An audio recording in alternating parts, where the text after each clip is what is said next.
अस्सलाम वालेकुम फ्रेंड, क्या हाल है? आप ठीक होंगे। जैसा कि आप जानते हैं कि लॉकडाउन के बाद पहला दिन है, सब स्टूडेंट कॉलेज में आया है, तो हम कुछ स्टूडेंट से उनका ज़्यादा ख्याल पूछते हैं कि उनको पहले दिन आके कैसा महसूस हुआ। तो वो देखिए कि मेरा तारा मेरा भाई अस्सलाम वालेकुम, क्या हाल है? ठीक है आप? मैं आपसे पूछना चाहूँगा कि आप आज पहले दिन कॉलेज आए हैं, तो आपको कैसा फील हो रहा है? आपके कैसा आपको माहौल लग रहा है कॉलेज वगैरह का? आज आकर बहुत अच्छा फील हो रहा है। बस सर्दी है, वैसे बहुत अच्छा महसूस हो रहा है। मैं आके ऐसा पढ़ने को दिल कर रहा है कि नहीं कर रहा? जी कर रहा है, बिल्कुल कर रहा है, क्योंकि हम लॉकडाउन में हमने पढ़ा थोड़ा बहुत है, तो इसलिए। तो आपने लॉकडाउन में कितनी की तैयारी कर रही थी स्टडी की?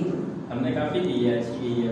ठंड के बारे से आप क्या कहना चाहेंगे कि स्कूल खोलने चाहिए या बंद होना चाहिए?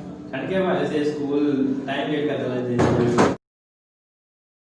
तो जैसा कि हमने एक स्टूडेंट का पहले इंट्रोडक्शन लिया, तो अब एक और स्टूडेंट से इंट्रोडक्शन लिया।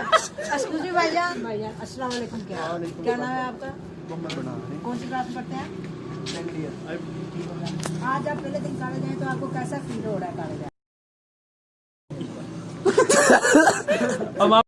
उम्मीद करता हूँ आप लोगों को वीडियो पसंद आई। अगर आप वीडियो को पसंद आई है तो प्लीज़ मेरे चैनल को सब्सक्राइब कर दो, बेल आइकन कर दे। सो ये फर्स्ट टाइम पर इस वजह से थोड़ी इतनी अच्छी नहीं बनी, लेकिन थोड़ी थोड़ी मैं इम्प्रूव करूँगा। सो आपके कोऑपरेट के लिए बहुत थैंकफुल।